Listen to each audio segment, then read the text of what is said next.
뭐 그러면 될 것 같은데 뭘 그것까지 또 숨겨야 되나? 진짜 숨겨야 될 뭐가 있나? 어쨌든 그런 생각이 들 정도로 이번 청문회는 맹탕인 것 같다. 그런 생각이 들고요. 이런 식으로 된다라고 하면 천년만년 민주당이 집권 여당 하겠습니까? 그렇지 않을 거란 말이에요. 그러면 정권이 교체되거나 그러면 이게 또 이제 똑같은 그런 게 되지 않을까. 그렇다라고 하면 인사청문회 같은 게 뭐가 필요한가. 그런 생각이 들어가지고 그 다음에 이런 모습들이 일반 국민들 유권자들한테는 좋게 보이겠습니까? 좋지 않게 보이겠습니까? 그러니까 국민들의 이러한 불만이 차곡차곡 쌓이면 언젠가는 이게 실질적으로 문제가 될 여지가 있지 않을까? 저는 그게 걱정이 되고요. 뭐 이렇게까지 하나 전 개인적으로 그런 생각이 듭니다.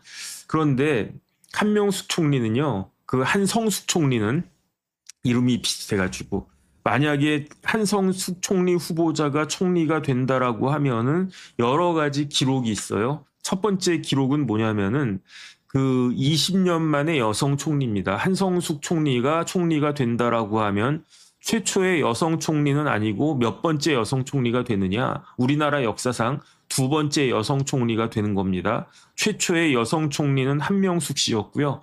한명숙 씨 이전에 DJ 때 그 한명숙 총리는 노무현 대통령 때였고 이미 DJ 때 장상 총장이 이화여대 총장이었죠. 장상 총장이 DJ 때 여성 최초 국무총리로 지명됐었는데 낙마가 됐었습니다. 그리고 난 다음에 노무현 대통령이 한명숙 총리를 임명해서 한명숙 총리가 최초의 여성 총리가 된 거죠. 그러다가 이번에 이재명 대통령이 한성숙 장관을 그 여성 총리로 다시 또 지명을 한 겁니다. 공통점은 뭐냐면은 민주당 정권에서만 여성이 총리로 지명되거나 총리가 됐다. 이게 하나의 기록일 거고 그 다음에 그 두 번째는 한성숙 총리는 어디 출신입니까? 정치인 출신입니까? 그렇지 않아요. 그 다음에 학자 출신입니까? 뭐 되게 뭐 교수님들이 그 국무총리가 되는 경우가 있었어요.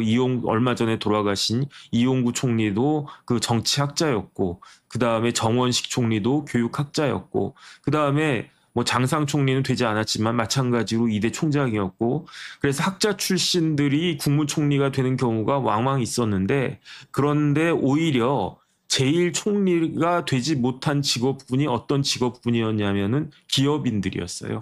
그래가지고 그 한성숙 총리는 커리어가 학자 출신도 아니고 정치인 출신도 아니고 그렇다고 관료 출신도 아니고 뭐 출신이었습니까? 네이버 출신이었잖아요. 제가 옛날에 지난번에 한 달쯤 됐나? 뭐 어쨌든 그 전에 그 한성숙 총리에 대해서 말씀을 드렸었는데 한성숙 총리 다시 한번 말씀드리면은 숙명여대 영문과 졸업해가지고 그래가지고 처음에 그 잡지사 기자로 시작해가지고 그래서 이제 이제 그 벤처 회사에 그때 막 들어가가지고 엠파스 들어가고 뭐 이것저것 들어갔다가 결국은 NHN에 들어가가지고 그래서 네이버의 사장까지 한 어떻게 보면 굉장히 전설적인 그러한 여성 기업인인데 그런데 기업인으로서는 세 번째로 총리에 지명이 된 겁니다.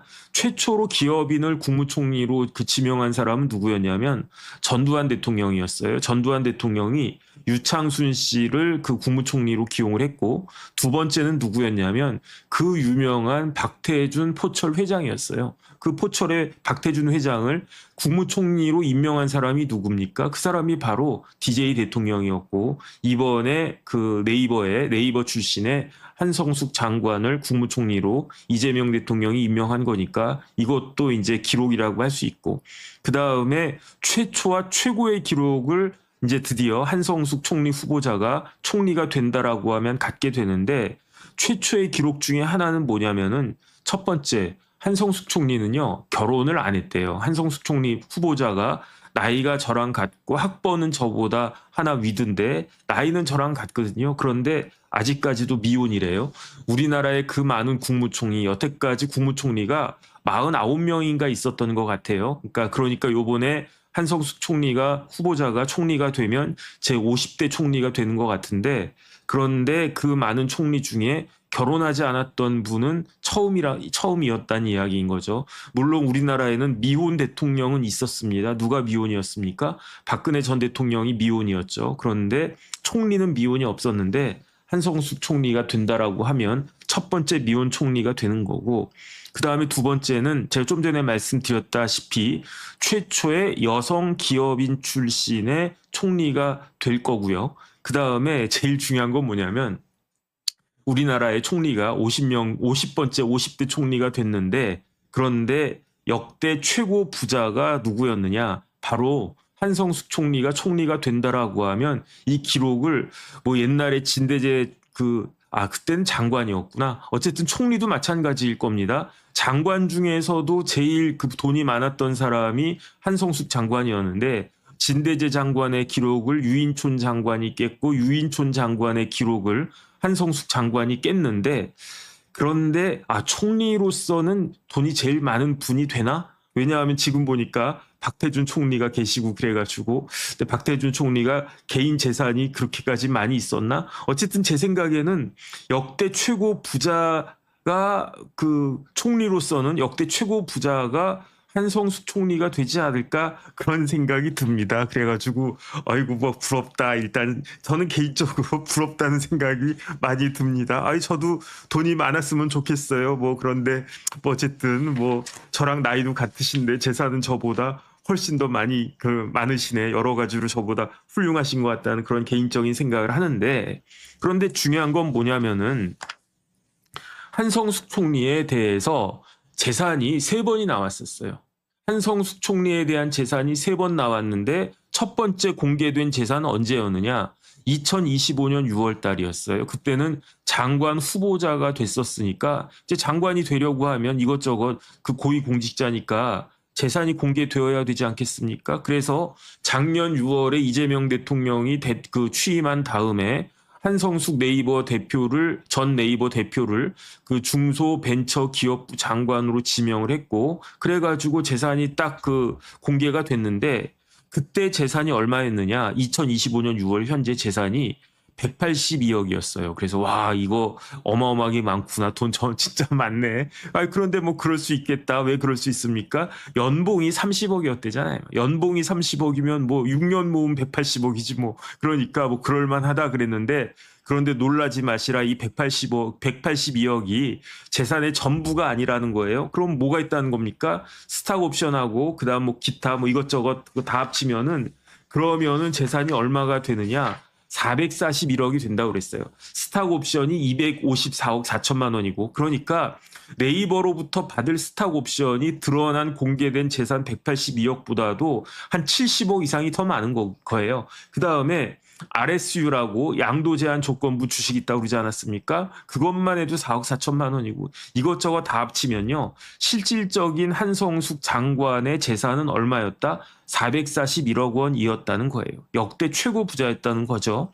그런데 장관이 되니까 재산 공개를 또 해야 돼요. 언제 해야 되느냐? 매년 해야 됩니다. 매년 언제 하냐면 2026년 3월에, 매년 3월에 재산 공개를 하는데, 그런데 기준 일자는 언제냐? 12월 31일 기준으로 해서 그 다음에 3월에 재산 공개를 하는데, 와, 182억도 무지 많다고 생각하지 않았습니까? 그런데 그 사이에 6개월 만에 한성숙 장관의 재산이 어떻게 됐느냐? 41억이 더 늘었어요. 어떻게 더 늘었는지 제가 시간이 없어서 확인이 안 되고 뭐 이것저것 좀 더 찾아봐야 되는데, 182억을 신고해서 야, 돈 겁나게 많다라고 생각했던 한성숙 장관이 그 다음에 올 3월에 신고한 재산은 작년 12월 말일 기준으로 해가지고 얼마였느냐? 223억이에요. 그러면은 223억에서 182억을 빼면 얼마입니까? 41억이란 말이죠. 이 41억이 어떻게 늘었다는 이야기인가?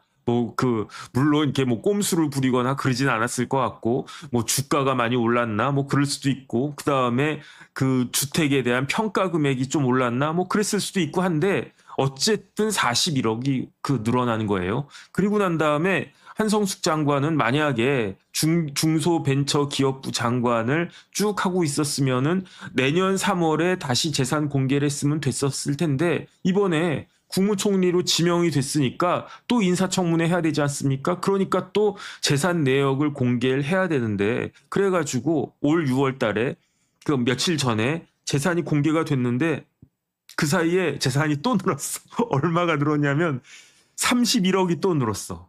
야, 그래가지고 요번에 국무총리 후보자, 그러니까 장관 후보자로서의 한성숙 재산은 182억이었어요. 장관으로서의 한성숙 장관의 재산은 223억이었어요. 6개월 차이 납니다. 그리고 난 다음에 이제는 총리 후보자로서의 한성숙 후보자의 재산은 253억이 되는 거예요. 그럼 얼마 늘었다는 이야기입니까? 31억이 늘었다는 이야기예요. 253억에서 223억 빼면 30억 아니냐? 맞는 말인데 253억 9천만 원이 있으니까 31억 늘었다고 그냥 치는 거예요. 정확히는 30억 9천만 원이 늘어난 겁니다. 1년에 60억, 70억이 늘어난 거예요. 그러니까 작년에 장관 후보자로서 그 신고했던 거는 182억이었는데 그런데 올해 총리 후보자로서 그 재산 신고한 거는 253억 9천만 원이니까 얼마가 늘었냐면 71억 9천만 원, 72억 원이 늘었다는 거예요. 장관이 월급 그렇게 많이 받습니까? 뭐 장관 월급 끼케야 뭐 한 1억 5천 정도밖에 못 받지 않나? 그런데 장관 월급보다도 거의 뭐 한 40배, 50배 가까운 그러한 그 재산 증가가 일어났다라고 하는 거니까 참 이게 희한하다 그 생각이 드는데 그래가지고 제가 찾아봤더니 작년에 한성숙 후보자가 신고했던 그 재산 중에 가장 182억 중에 이제 스탁옵션 빼고 가장 큰 포션을 차지하고 있었던 가장 큰 비중을 차지하고 있었던 것은 부동산이었어요. 한성숙 후보자가 재산 182억 중에 부동산이 얼마냐? 101억 2천만 원이라고 신고를 했었거든요. 그러니까 그 거의 한 60% 정도가 부동산이었다는 이야기인 거죠. 그리고 난 다음에 예금이 얼마였느냐? 예금이 40억, 그 다음에 주식도 40억. 그래가지고 부동산 100억, 예금 40억, 주식 40억 해가지고 180억 딱 이렇게 딱 채웠었었는데 그런데 그때 그 부동산 100억 부동산을 구성하고 있는 여러 가지 항목들을 쭉 봤더니 뭐가 있냐면요. 일단은 양평에 그 별장이 있었어요. 양평의 전원주택이라고 하니까 양평의 단독주택이라고 하지만 이 양평의 단독주택은 전원주택을 의미하는 거고 양평의 전원주택이라고 하면 뭐 제가 가보지는 않았지만 어디 한강이 보이는 이렇게 멋진 근사한 그런 별장 아닐까? 뭐 제 주위에도 그런 별장 갖고 계신 분들 몇 분 계셔가지고 제가 한번 놀러가 봤었는데 뭐 그런 데 중에 하나 아닐까? 얼마짜리냐면은 6억 7천만 원이에요. 양평의 별장인데 서울도 아니고 그 다음에 양평이면 좀 그래도 거리가 있지 않습니까? 거기에 6억 7천만 원이면은 상당히 좋은 집 아닐까? 저는 그렇게 추측이 됩니다. 그 다음에 역삼동에 오피스텔이 있다고 그래가지고 뭐 오피스텔 얼마나 하겠어? 뭐 한 2억 3억 강남이니까 한 5, 6억 할래나? 그런 줄 알았는데 그 한성숙 후보 그 장관이 가지고 있었던 역삼동 오피스텔은요 얼마짜리냐면 20억 7천만 원이래요. 그러면은 야 역삼동이 아주 최신식 그 빌딩에 그 오피스텔에 뭐 평수도 한 40평 정도는 되는 그냥 사람이 충분히 살 수 있는 그러한 역삼동 오피스텔이니까 20억 7천만 원이나 하는구나. 그 다음에 또 뭐가 있냐면 한성숙 후보자가 그 집이 있는데 어느 집이 있냐면 그 삼청동에 집이 있어요. 그래서 역시 좋은 동네 살아야 되는 것 같아. 왜 좋은 동네 살아야 되냐면 삼청동에 뭐가 있습니까? 국무총리 공관이 있잖아요. 그러니까 국무총리로 지명되실 줄 알고 미리 그냥 삼청동에 살고 있었던 것 같아. 국무총리 공관하고 걸어서 뭐 한 10분 이내 거리에 삼청동 집이 있지 않을까? 그게 뭐 얼마나 그 거리가 있는지는 제가 안 가봐서 모르겠는데 같은 삼청동이니까 뭐 이웃 사촌인 거죠. 그러니까 이사하기도 편하고 그냥 그 시간 나면은 퇴근하시고 총리가 된다라고 했을 때 퇴근하시고 집에 그 총리 공관에 좀 있다가 우리 집 잘 있나 한번 가보자. 뭐 그렇게 산책 삼아 마실 삼아 다녀올 수도 있지 않을까 그런 생각이 드는데 그런데 이 삼청동 집은요. 그 몇 평이냐면 225제곱미터라고 그랬거든요. 225제곱미터면 37, 21, 그 다음에 25니까 한 70평 가까이 되는 그런 집인 것 같아요. 그러면은 70평 정도면은 뭐 그렇게 큰 집은, 아니, 그 정도면 큰 집이지. 왜냐하면은 70평이면요. 상당히 큰 집 아니겠습니까? 아파트나 뭐 이런 걸로 치면은 굉장히 큰 집일 텐데, 어쨌든 단독주택이니까 뭐 대지가 뭐 몇 평, 이게 225제곱미터라고 나왔는데 이게 대지까지 포함해서겠죠. 그 건평만 225제곱미터는 아닐 것 같고, 어쨌든 삼청동에 70평 가까운 그러한 집이 있는데, 그런데 단독주택인데, 그런데 이 집을 얼마로 평가했냐면 15억으로 평가한 거예요. 그러면은 저한테 좀 파시지. 왜냐하면 15억이 뭐 싼 거 같거든. 왜냐하면 평당 2천만 원 평당 2천만 원이란 이야기 아니겠습니까? 70평이라고 하면은 그 2천만 원이면 14억이니까 평당 2천만 원보다 조금 더 비싸겠네. 한 2,200~300만 원 정도 하겠네. 그 정도라면 제가 조금 무리를 해서라도 살만하지 않을까. 더군다나 삼청동인데. 그런데 어쨌든 삼청동 집을 15억이라고 계상을 했고, 그리고 난 다음에 문제의 그 아파트가, 저는 잠실의 아파트라고 그렇게 이야기를 했었어요. 그래서 잠실의 아파트가 무지하게 많지 않습니까? 제가 옛날에 그 고등학교 졸업하고 대학교 갔을 때 우리 아버지가 저기 잠실 쪽 뜰 거다 해가지고 저희가 방배동 살다가 잠실 건너편에 잠실을 더 지나서 방이동으로 이사 가가지고 방이동에서 한 10몇 년 살았거든요. 그래가지고 거기 저희도 단독주택이었는데, 그런데 뜨기는 뭘 또 어쨌든 올림픽공원 근처에 살았었는데, 뭐 그래가지고 어쨌든 학교 다니고 뭐 여기저기 다니는데 멀었던 기억이 나는데, 그래서 제가 어쨌든 중요한 건 뭐냐면은 제가 잠실을 잘 안다는 이야기죠. 그러면 잠실에 아파트가 좀 많습니까? 그래가지고 잠실에 송파구에 아파트 있다고 해가지고, 그래가지고 어느 아파트냐? 근데 27억 4천만 원으로 신고를 했었어요. 27억 4천만 원을. 그래가지고 잠실에 한 27억 정도 되는 아파트는 대개 뭐 요 정도 되는 그런 아파트 아닐까? 그 다음에 그 잠실의 아파트에 누가 살고 있었냐면, 한성숙 총리 후보자는 삼청동에 살았고요. 잠실에 있는 아파트는 누가 사셨냐면은 어머니가 사셨대요. 그러니까 그 미혼이니까 뭐 남편도 없고 당연히 뭐 애들도 없겠죠. 그러니까 한성숙 총리 후보자는 삼청동에서 사시고, 그 다음에 어머니는, 아버지가 계신지 돌아가셨는지는 모르겠지만 어쨌든 부모님 중에 특히 어머님은 거기서 사셨다는 거예요. 잠실에 있는 아파트에서 27억 4천만 원짜리. 그래 대충 이런 데 살지 않았을까라고 생각을 했는데, 제가 기사를 보니까 깜짝 놀랐어요. 뭐 왜 깜짝 놀랐냐면은, 한성숙 총리 후보자가 되면서, 한성숙 장관이 총리 후보자가 되면서 잠실에 어머니가 살고 계시던 잠실의 아파트를 매도했다는 거예요. 처분했다는 거예요. 그런데 그 아파트가 어떤 아파트냐? 완전 이거는 배신입니다. 신촌블루스 선생님 감사드립니다. 어디 살고 계셨냐면요, 잠실에 아시아 선수촌 아파트에 살고 계셨던 거예요.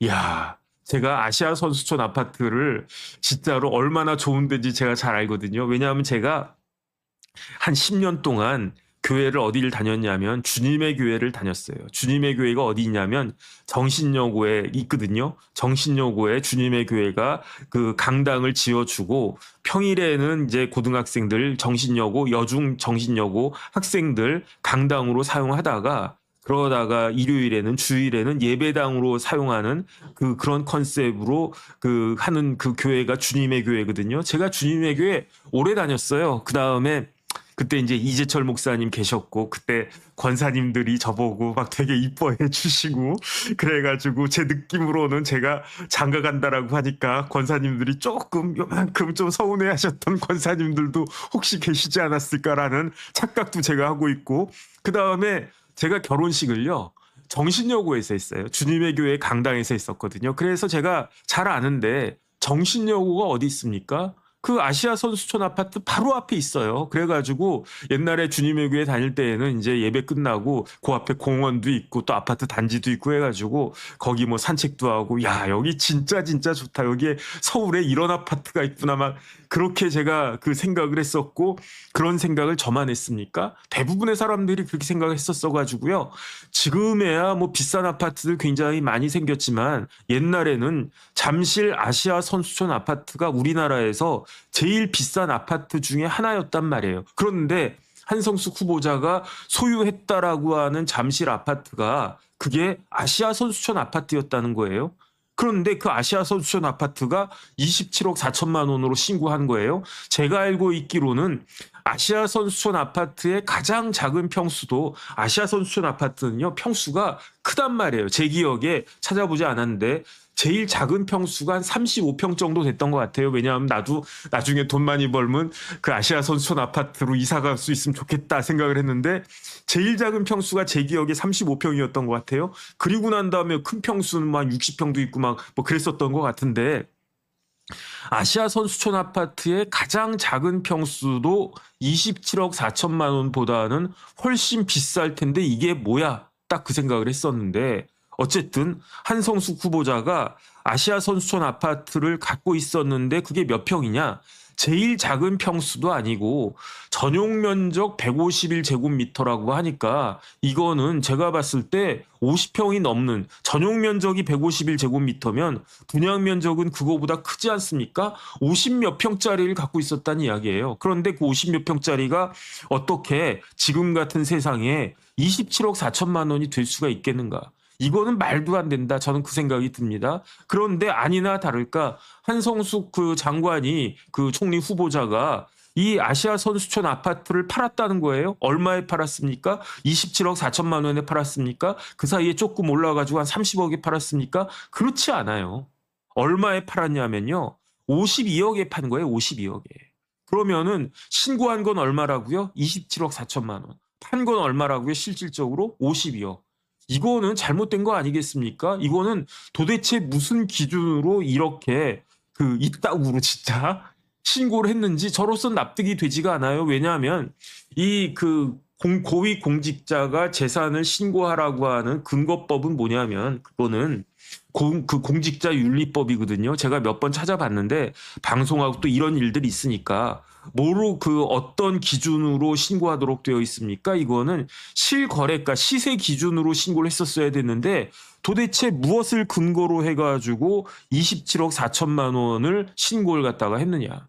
빤히 1년 뒤에 52억으로 팔 거면서 52억으로 팔았으면 이게 얼마, 차익이 얼마라고요? 24억 6천만 원이에요. 근데 한성숙 총리 후보자는 전 국무총리 될 거라고 생각합니다. 지금 민주당과 이재명 대통령과 민주당이 마음 먹으면 뭐든지 다 할 수 있는 그러한 상황이잖아요. 그러니까 한성숙 총리 후보자는 후보자를 떼고 한성숙 총리가 될 거라고 저는 생각을 하는데, 그런데 아주 비싼 총리가 되셨구나 그 생각이 드는 거예요. 이게 무슨 말이냐면은 제가 52억도 저는 이게 말이 되나? 근데 52억에 팔린 건 팔린 거니까 설마 뭐랄까 다운 계약서 같은 거 쓰지는 않았겠지. 그런데 그래가지고 제가 그 제 특기인 네이버 들어가가지고 아시아 선수촌 아파트 제가 진짜로 이사 가고 싶어 했던 뭐 그런 마음은 지금도 갖고 있어요. 그런데 과연 제가 이 생에서 그 갈 수가 있을까? 뭐 혹시 압니까? 제가 뭐 유튜브가 뭐 이렇게 막 대박 나거나 아니면 큰 사건 같은 걸 하거나 아니면 제가 주식을 좀 사가지고 그게 하이닉스 삼성전자 같이 10배 20배 막 뛰면은 그러면 또 혹시 모르겠죠. 근데 어쨌든 제가 진짜 이사 가고 싶어 한 아파트 중에 하나가 아시아 선수촌 아파트인데 잠실에, 거기가 그러니까 제가 관심이 있으니까 찾아봤어요. 한성숙 후보자가 가지고 있는 151제곱미터, 과거형입니다. 가지고 있었던 이 151제곱미터가 2026년에 얼마에 이게 그 팔렸느냐. 제일 싸게 팔린 게, 일단은 제일 비싸게 팔린 거는요, 60억이었어요. 똑같은 그 평형인데 60억에 팔렸어요. 그러면은 제일 싸게 팔린 건 얼마였느냐? 52억. 누굽니까? 한성수. 그러니까 한성숙 후보자는요, 이거를 싸게 후려쳐서 내놓았고 그것을 어떤 운 좋은 사람이 시세보다 몇 억 그 저렴하게 주순 거예요. 그래가지고 올해 팔린 것들 그 가격이 7건이 올라와 있길래 실거래가 제가 딱 봤더니 어떻게 되어 있느냐. 52억 한성숙 후보자가 판 게 제일 싼 거고 그 다음이 얼마냐면 54억이 있고 54억 2,500, 56억, 56억, 56억, 60억 이렇게 있는 거예요.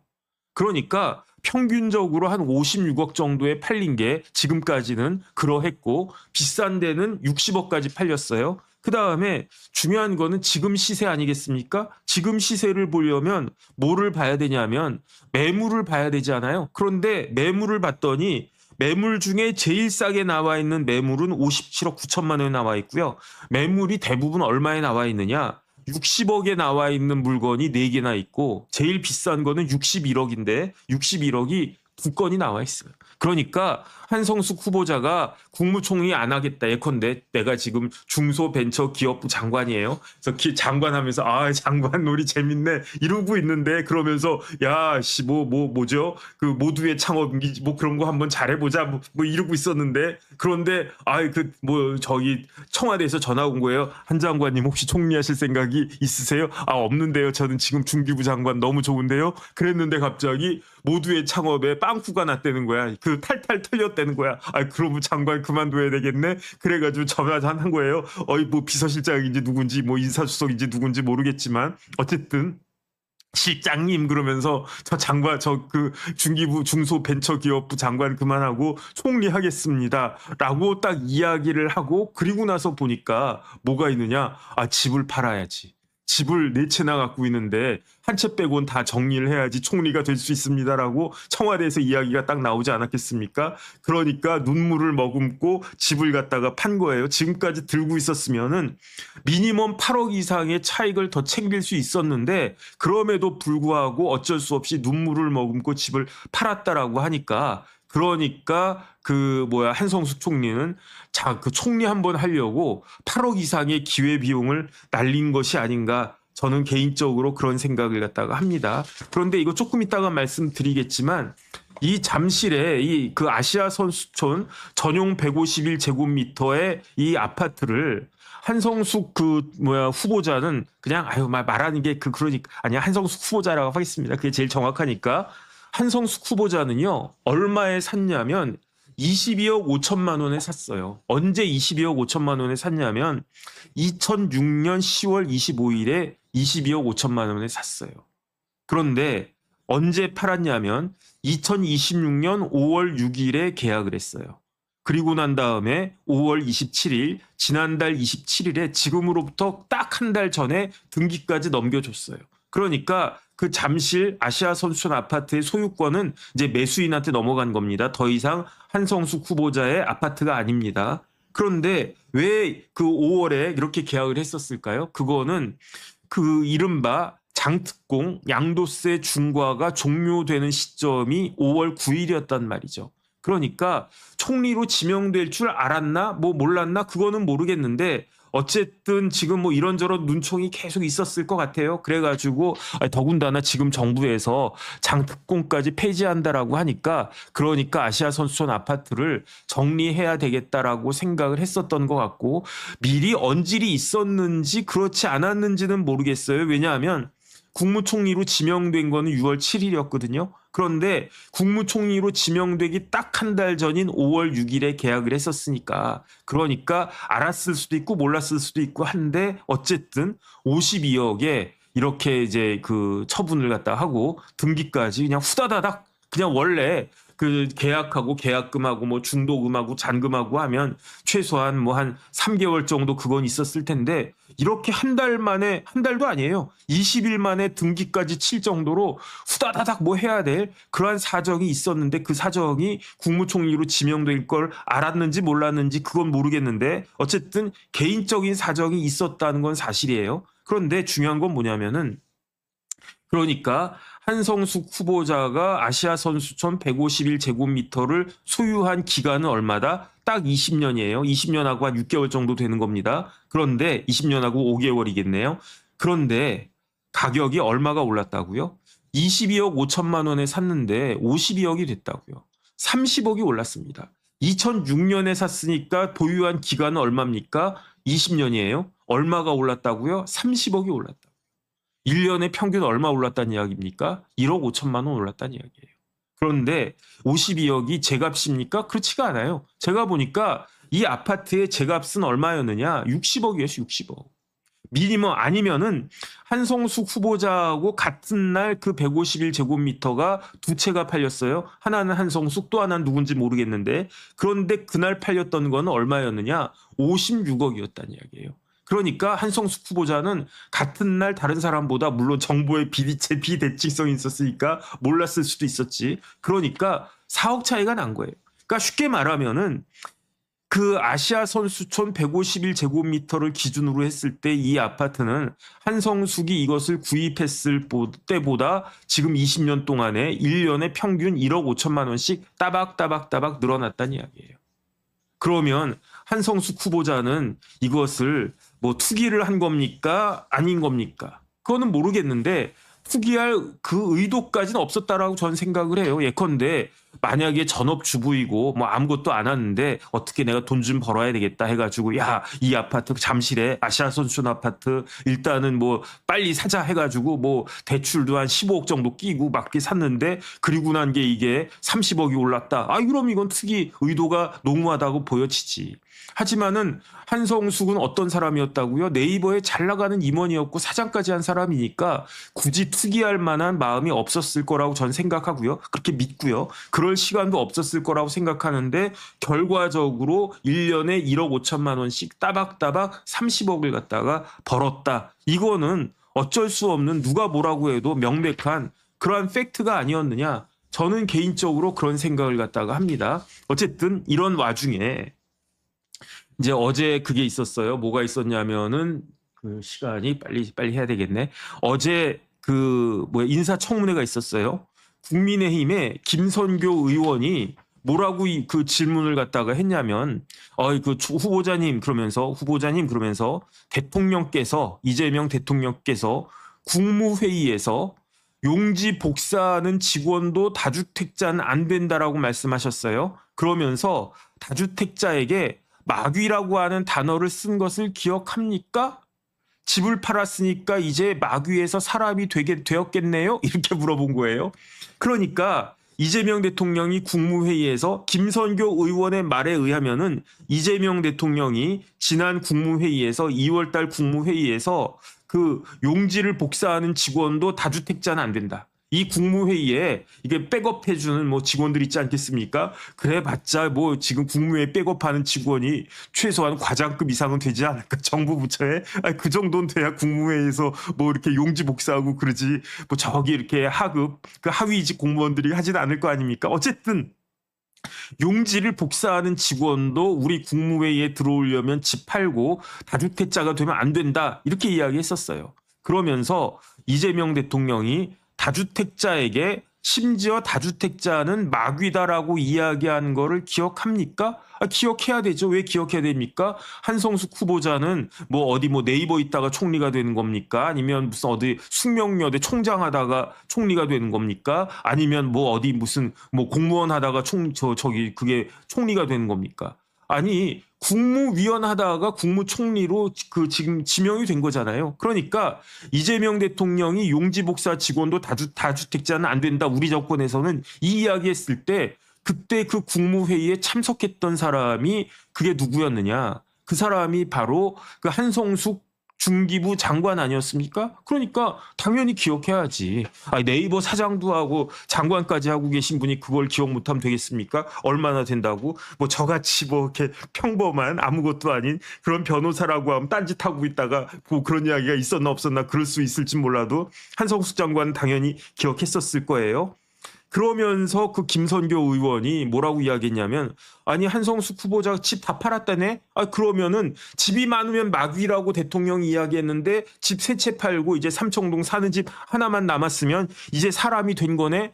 이런 식으로 약간 조롱하는 듯한 이야기를 청문회에서 이야기를 하니까 민주당 쪽에서 막 와구라고 했던 것 같아요. 어떻게 후보자 보고 마귀라고 합니까? 뭐 이런 이야기가 나왔었다고 그래요. 뭐 저는 뭐야 그 방송에서 보진 않았는데 그런데 여기에 대해서 한성숙 후보자가 뭐라고 이야기했냐면 위원님께서 그렇게 말씀하시면 사람이 된 것도 같습니다. 이렇게 이야기했던 거예요. 그러면 이게 무슨 말인가 그 생각이 드는 게 한성숙은 스스로 자기가 마귀였다라고 한 걸 인정을 하나? 왜냐하면 사람이 된 것 같다라고 이야기를 했으니까 사람이 된 것 같다는 이야기는 이전에는 사람이었다 아니었다 아니었다는 얘기잖아요. 사람이 아닌 뭐였다? 마귀였다는 이야기인데 이건 그렇지 않지 않나? 왜냐하면 한성숙 후보자 저랑 나이가 같아가지고 아직 내년이면 환갑이긴 하지만 그렇다고 해가지고 뭐 마귀 할머니도 아닐 것 같은데 무슨 마귀냐?